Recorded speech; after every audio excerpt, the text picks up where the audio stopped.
أعوذ بالله من الشيطان الرجيم. أنزل من السماء ماء فسالت أودية بقدرها فاحتمل السيل زبدا رابيا ومما يوقدون عليه في النار ابتغاء حلية أو متاع زبد مثله كذلك يضرب الله الحق والباطل فأما الزبد فيذهب جفاء وأما ما ينفع الناس فيمكث في الأرض كذلك يضرب الله الأمثال للذين استجابوا لربهم الحسنى والذين لم يستجيبوا له لو أن لهم ما في الأرض جميعا ومثله معه لافتدوا به أولئك لهم سوء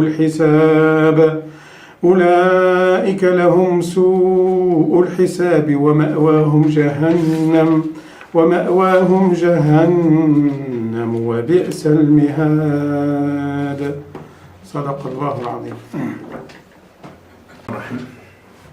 الحمد لله رب العالمين وصلى اللهم وسلم وبارك على سيدنا محمد وعلى آله وأصحابه أجمعين.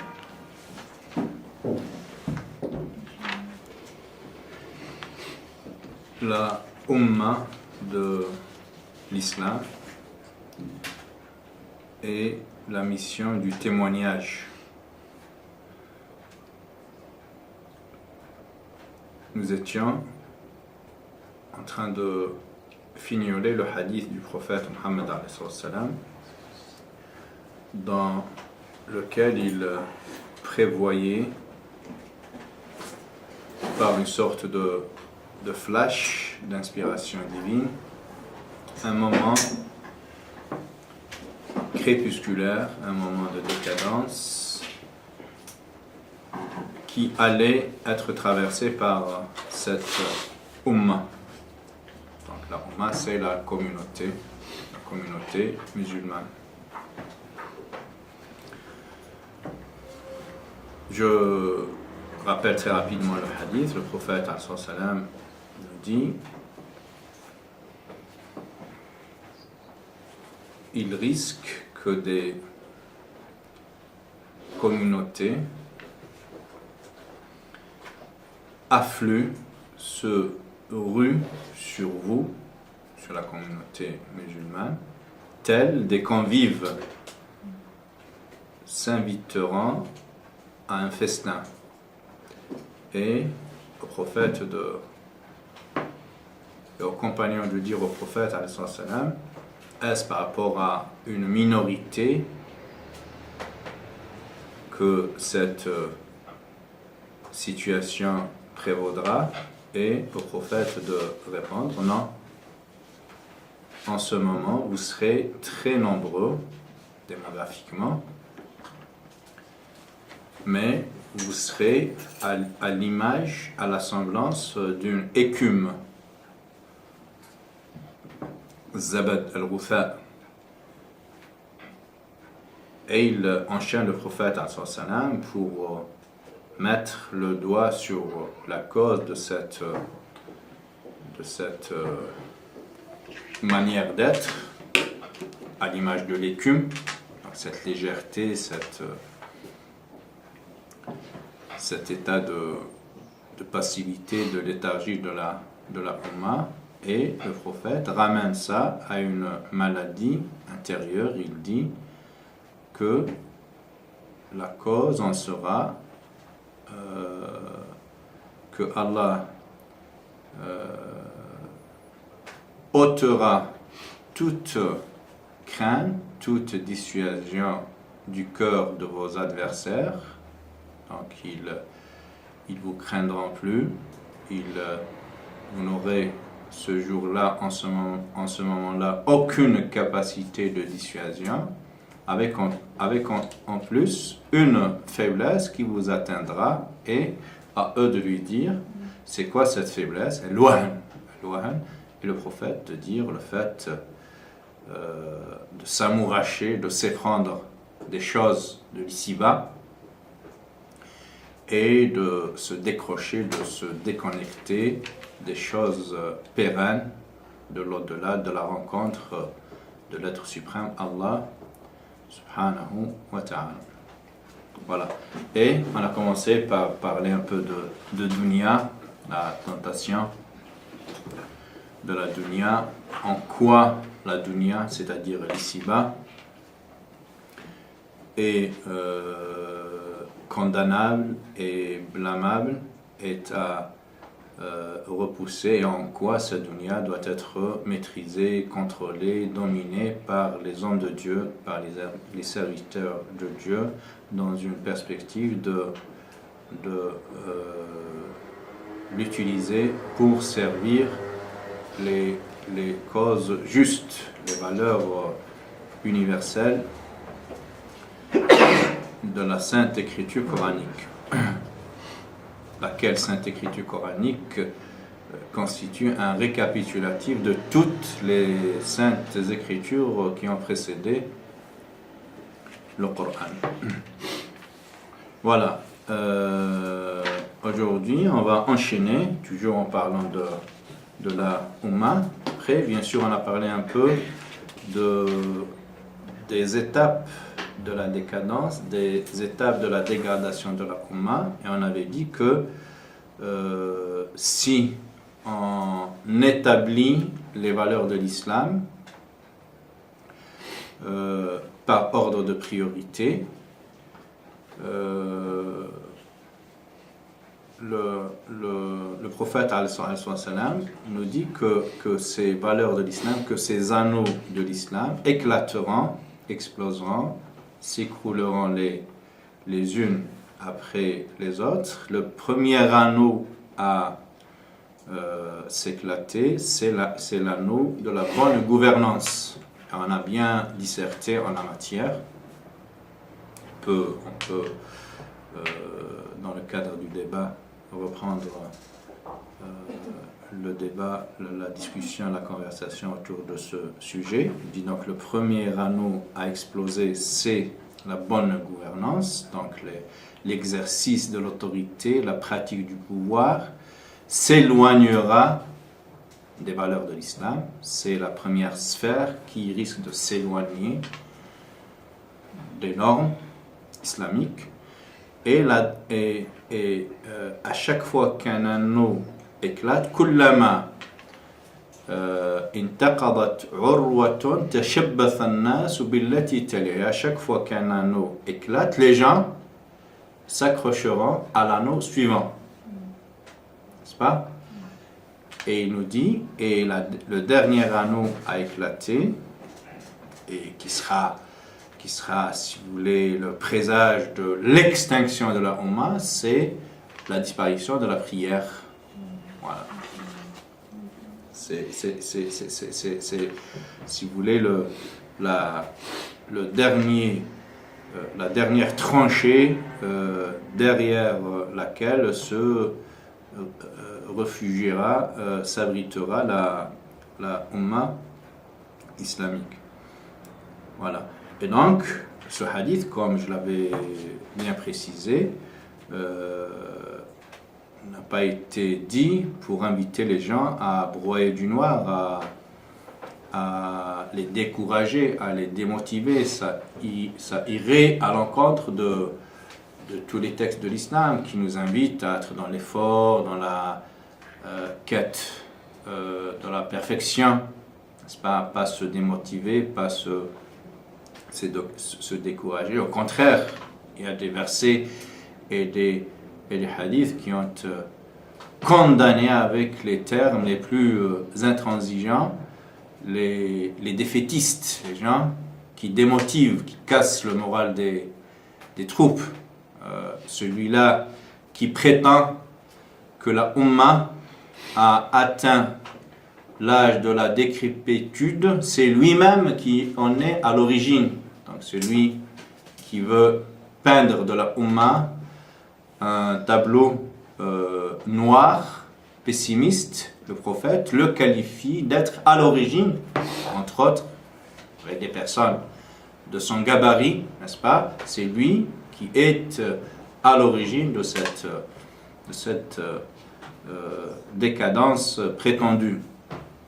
Voilà, et même des versets coraniques qu'on a vus, on a entendu des versets coraniques très, très forts dans ce sens. Man kana yadhunnu an la yansurahu Allah fi dunya wal akhirah falyamdud bi sababin ila as-sama'i thumma liyaqta falyanzur hal yudhibanna kayduhu ma yaqin. Donc celui qui pense, qui doute de l'assistance d'Allah quand il est au service de Dieu, quand il s'emploie à servir Dieu, s'il doute que Allah va manquer à sa promesse de l'assister, de le soutenir, alors qu'il se pente très, si on veut raccourcir, qu'il étende une corde dans le ciel, tout ce qui est élevé est appelé ciel en arabe, donc quelque part qu'il accroche à un plafond et qu'il se pende.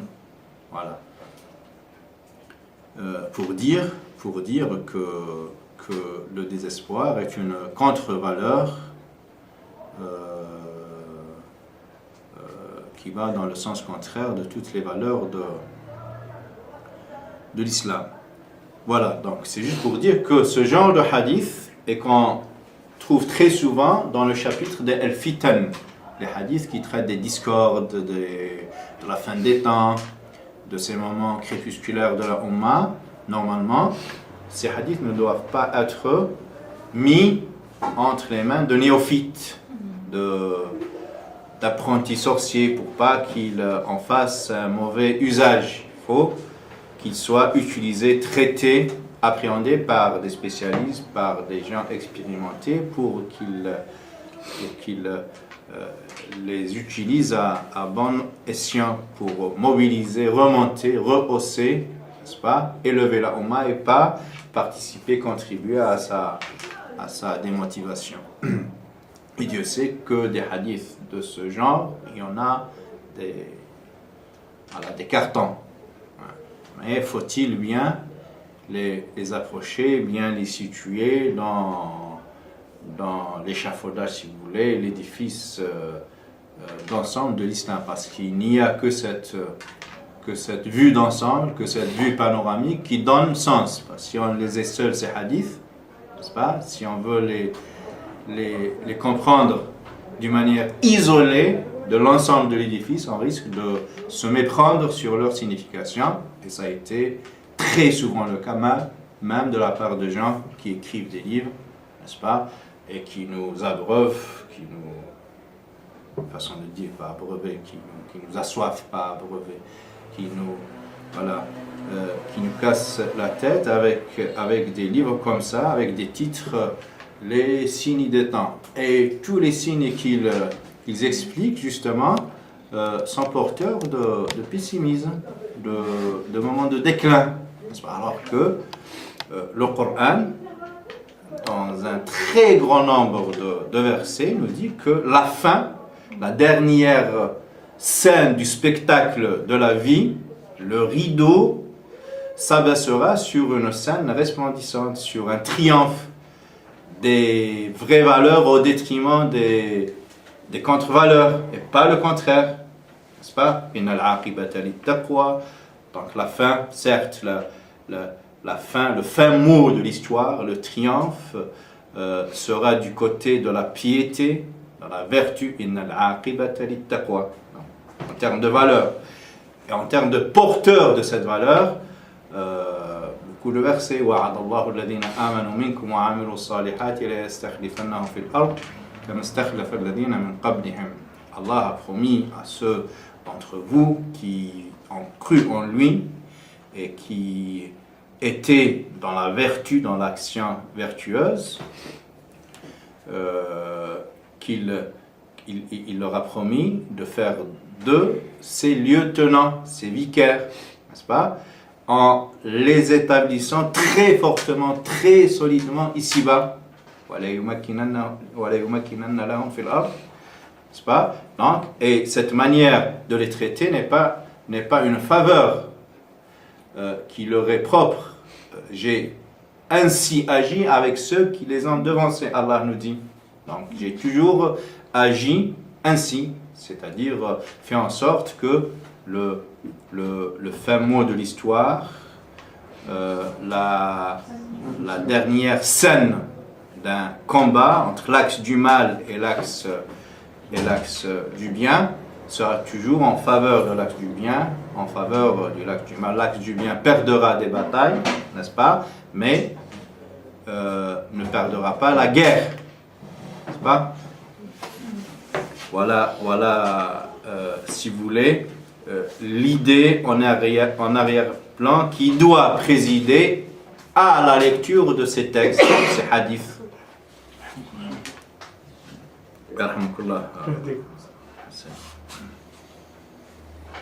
Aujourd'hui, donc j'ai choisi de vous entretenir dans le prolongement de ce hadith, toujours parler de la Ummah, de la nécessité de s'acquitter de sa mission, de témoin d'Allah. Elle est le témoin de l'authenticité, de l'efficacité aussi du message divin. Et je commence par dire que l'islam, à l'image de toutes les idées, pour être visible, audible,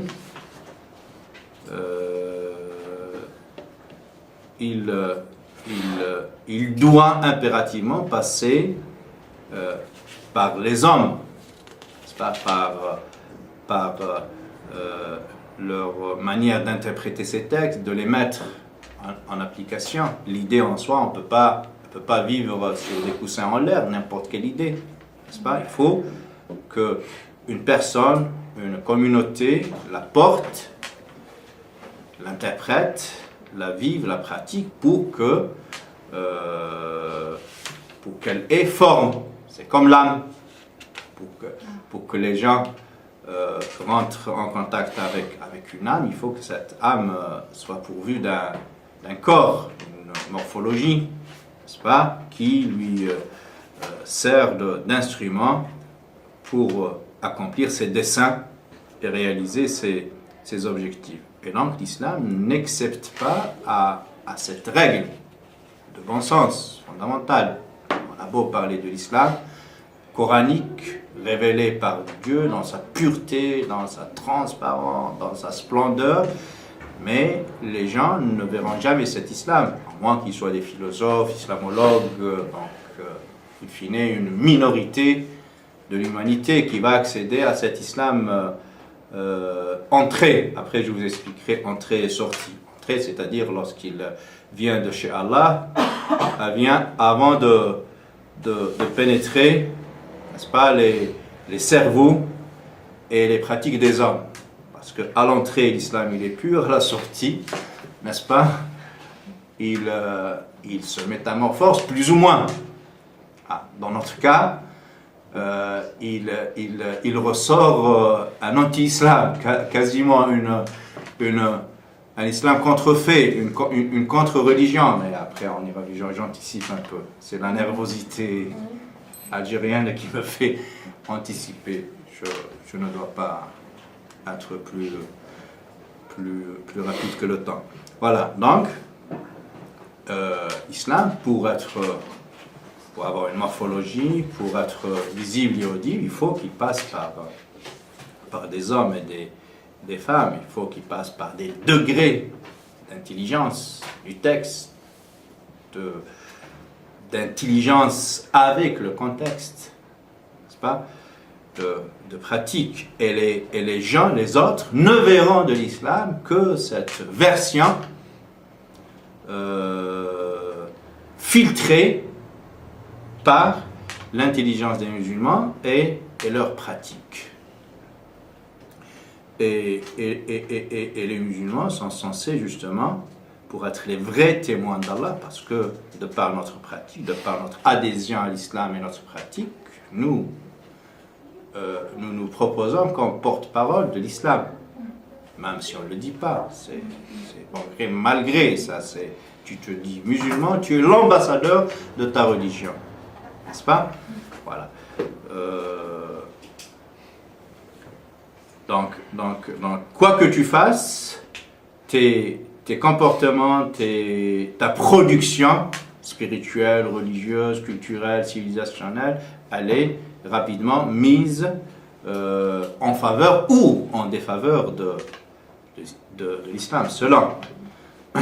Et justement, ce verset, il est là pour nous rappeler cette réalité, cette évidence éclatante. Anzala minas samaa'i ma'a. C'est lui qui a fait descendre sur vous une eau abondante, purifiante, pure et purifiante. Et ça, c'est le produit fraîchement envoyé, émis par la source divine. N'est-ce pas? Après ce produit pur, splendide, propre, il est envoyé vers un destinataire qui est censé le recevoir, le réceptionner, c'est-à-dire nous. Nous sommes les destinataires de cette eau. Là, ça parle de l'eau abondante, d'eau fluviale, mais dans le texte, il fait allusion à cette eau de la révélation. Parce que, si vous lisez bien, s'il y a quelqu'un qui veut nous lire ce verset, le 17e verset, dans une voix audible, s'il vous plaît. À haute voix, s'il te plaît. Je peux? Oui.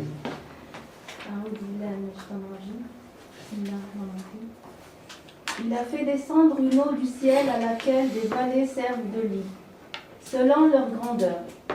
Le flot débordé a charrié une écume flottante, et semblable à celle-ci est l'écume provenant de ce qu'on porte à fusion, dans le feu pour fabriquer des bijoux et des ustensiles. Ainsi, Allah représente en parabole la vérité et le faux. L'écume du torrent et du métal fondu s'en va au rebut, tandis que l'eau et les objets utiles aux hommes demeurent sur la terre. Ainsi, Allah propose des paraboles. Donc on voit bien qu'il s'agit là d'une parabole, d'une métaphore. Donc quand Allah parle d'eau abondante, il fait allusion à cette révélation abondante en valeur, en ressources. Et à l'image de ces vallées, de ces récipients qui vont être exposés à la pluie abondante et ne contenir qu'à mesure de leur capacité de contenance, aussi, les hommes avec grand âge, ils s'exposeront, en la qualité de destinataire du message divin, ils s'exposeront à cette révélation abondante, ces gisements d'informations, ces trésors de spiritualité, de justice, de vérité, de bonté, de beauté. Donc ils s'exposeront à toutes ces richesses, mais chacun ne pourra contenir de ces richesses révélationnelles qu'à mesure de son gosier, de sa vallée cardiaque, de sa vallée du cœur. Parce qu'Allah il parle des vallées. فَسَالَتْ أَوْدِيَةٌ بِقَدَرِهَا quand l'eau c'est pas descend, chaque vallée contiendra à mesure de sa capacité de contenance. Donc les cœurs, les consciences, les esprits, les intelligences, les neurones des hommes ne supporteront, ne contiendront de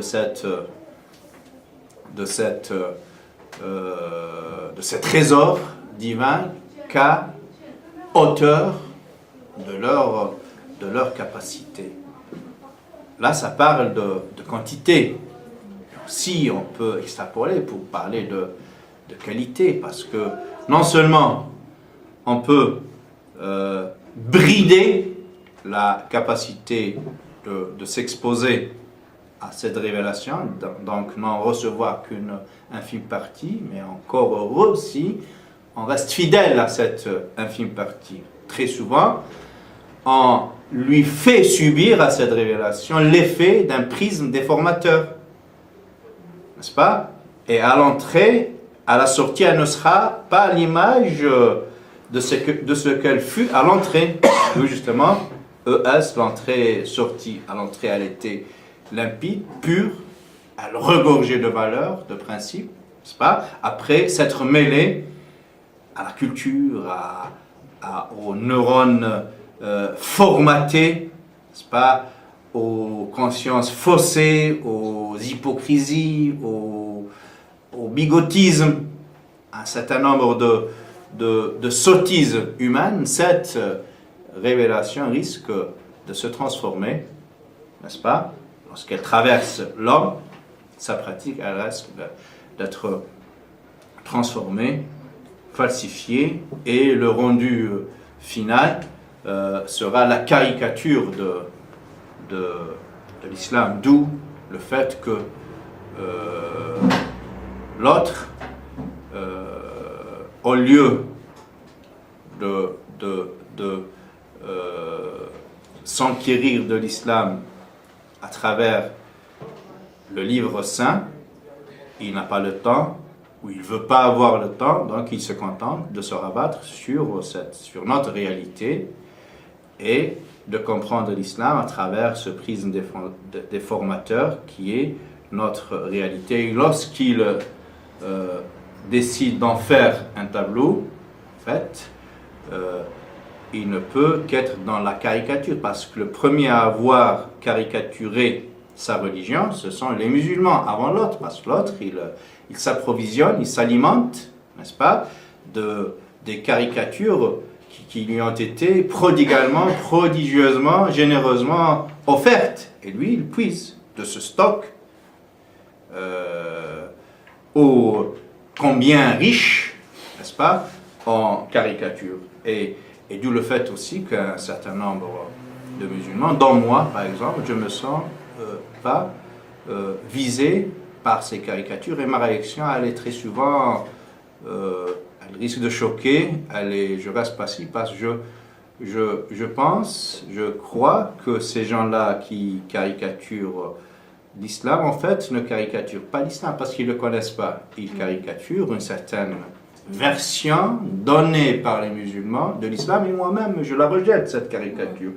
Même si j'y participe dans un certain nombre de mes... Je suis un être culturel, et certainement, je dois y participer, contribuer à l'établissement de cette caricature. Et donc, lorsque l'autre m'invective par rapport aux travers qui sont les miens, je me sens concerné comme être culturel, c'est pas grave, voilà. Parce que si quelqu'un te reproche d'avoir emprunté le sens contraire d'un sens unique, c'est pas une insulte, c'est ta réalité. Tu as fait entorse au code de la route, n'est-ce pas? Voilà. Donc s'il te rappelle alors, s'il caricature un travers, un écart de comportement, tu te sens visé, mais pas plus que ça. Mais de là à imputer ça à l'islam, il y a deux choses différentes, parce que lui, s'il a connu l'islam dans ses sources, il peut pas lui imputer d'être inique avec les femmes, il ne peut pas lui attribuer le fait de promouvoir le terrorisme, tu vois, donc surtout quand c'est concret. Donc je critique une caricature donnée de l'islam à travers un certain nombre de comportements déviationnistes qui n'ont rien à voir avec les principes de l'islam, n'est-ce pas? Mais il se trouve que notre Ummah, en ce moment de décadence, de tiédeur dans sa foi, elle se trouve productrice de ces travers. Nous sommes je parle du terrorisme micro, parce qu'après, bien sûr, terrorisme macro, il y en a qui nous devancent à Alexandre le Grand, on rapporte que Alexandre le Grand a intercepté un pirate et voulant le punir, le pirate lui renvoie la balle en lui disant « Moi, je ne fais pas autre chose que ce que tu fais, sauf que moi, je le fais à basse échelle, petite échelle, le pirate, et toi, donc s'adressant à Alexandre le Grand, versus occidental, hein, parce que normalement, entre Alexandre le Grand, coranique, était exportateur de justice. Je parle de la culture occidentale. Donc le pirate lui dit, ce que je fais moi à petite échelle, toi tu le fais à grande échelle. C'est vrai, je dis, nous sommes les producteurs des dictateurs, des terroristes, mais à petite échelle, parce que, vue panoramique, macro, bien sûr, l'Occident continue à réaliser des scores inégalables en la matière. Et je passe cette digression donc pour revenir à notre verset coranique. Donc, si telle est la réalité, c'est-à-dire que c'est la Ummah qui agit sur les textes, qui leur donne forme, qui leur donne corps dans la pratique, qui fait de l'islam, ces textes fondateurs, quelque chose de visible et d'audible. Tout renouveau, tout travail dans le sens du renouveau de l'islam doit passer par la Ummah, un peu, par les textes certainement, pas par les textes, par la production qui s'est faite autour du texte. Et on a donné un exemple sur la question du pouvoir. On a vu comment l'islam a promu, n'est-ce pas, l'idée de concertation, de délibération, de partage des ressources, de l'autorité, au même titre qu'il a fait pour les richesses matérielles. Parce qu'on a dit que les deux sont les deux ailes avec lesquelles une Ummah se meut, s'envole, n'est-ce pas? Et donc l'islam a fait en sorte que les deux gisements, les deux sources, la source d'autorité, la source de bien, soient le plus équitablement partagés et distribués. Donc le pouvoir, c'est à travers la concertation, la délibération publique, à travers le fait de faire participer l'ensemble des citoyens à l'élection de leurs chefs, de leurs représentants, à l'élaboration de leurs lois, n'est-ce pas? Voilà, l'autorité et les richesses à travers la zakat, de manière à réduire au maximum le fossé qui sépare les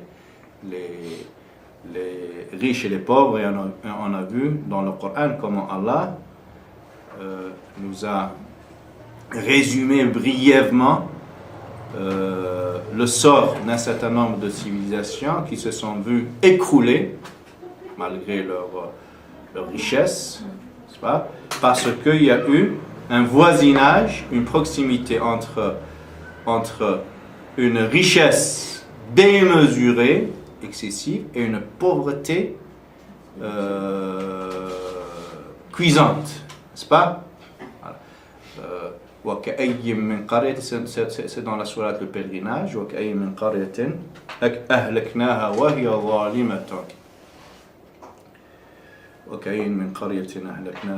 ظالمة فهي خاوية على عروشها وبئر معطلة وقصر مشيد.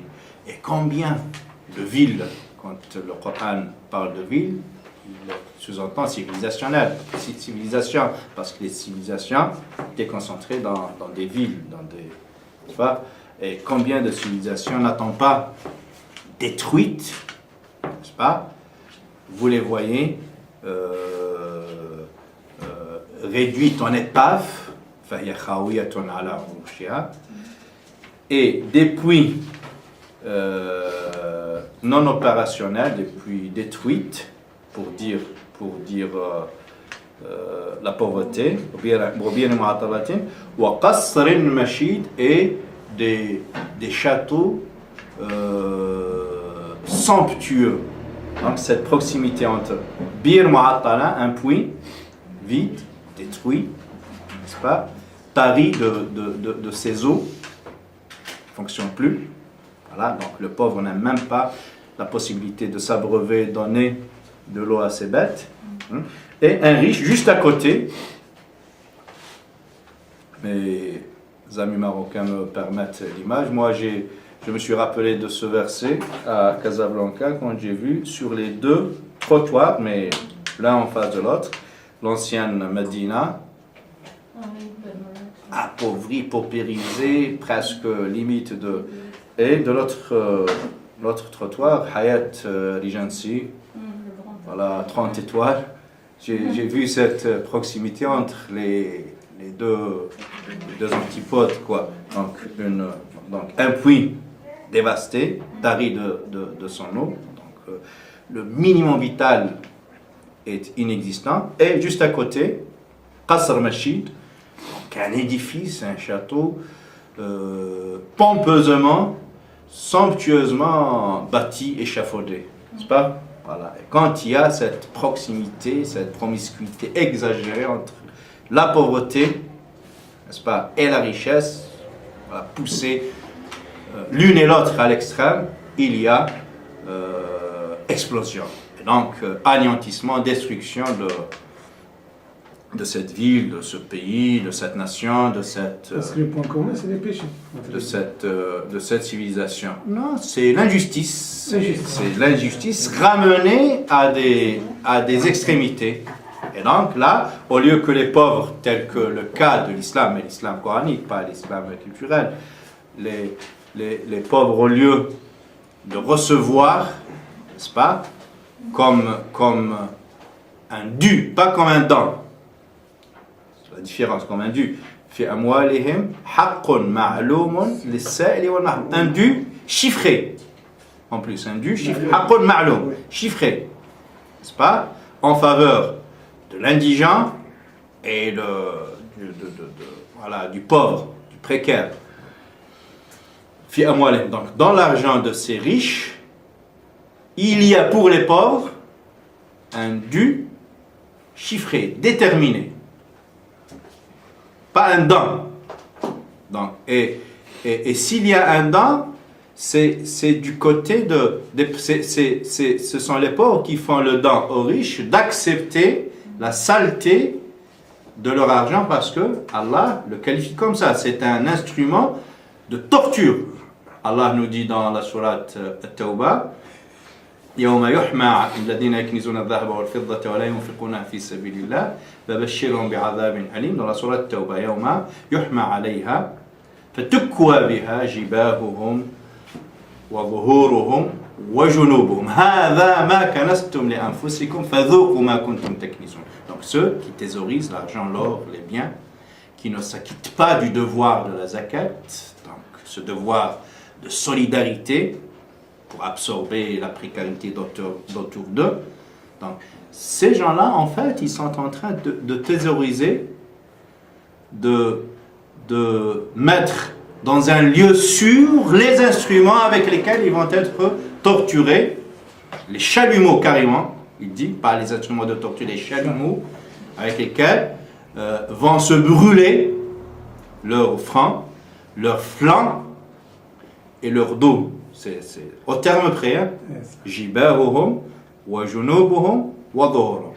C'est ceci que vous thésaurisiez, leur dira Allah subhanahu wa ta'ala. Donc ces chalumeaux, ces outils avec lesquels vous êtes en train de vous faire torturer, châtier, brûler, en fait, c'est vous qui les aviez préparés et bien gardés et développés et ramené à des températures insupportables à force de les thésauriser. Donc vous étiez en train de les n'est-ce pas, attiser jusqu'au jour où vous avez rencontré Allah subhanahu wa ta'ala et Allah a utilisé les outils préparés par vos soins. Donc il n'a rien créé pour vous, c'est vous-même qui avez choisi les moyens par lesquels vous êtes en train de vous faire châtier. Le front, ça se comprend pour la prière. Et le flanc et le dos, pourquoi?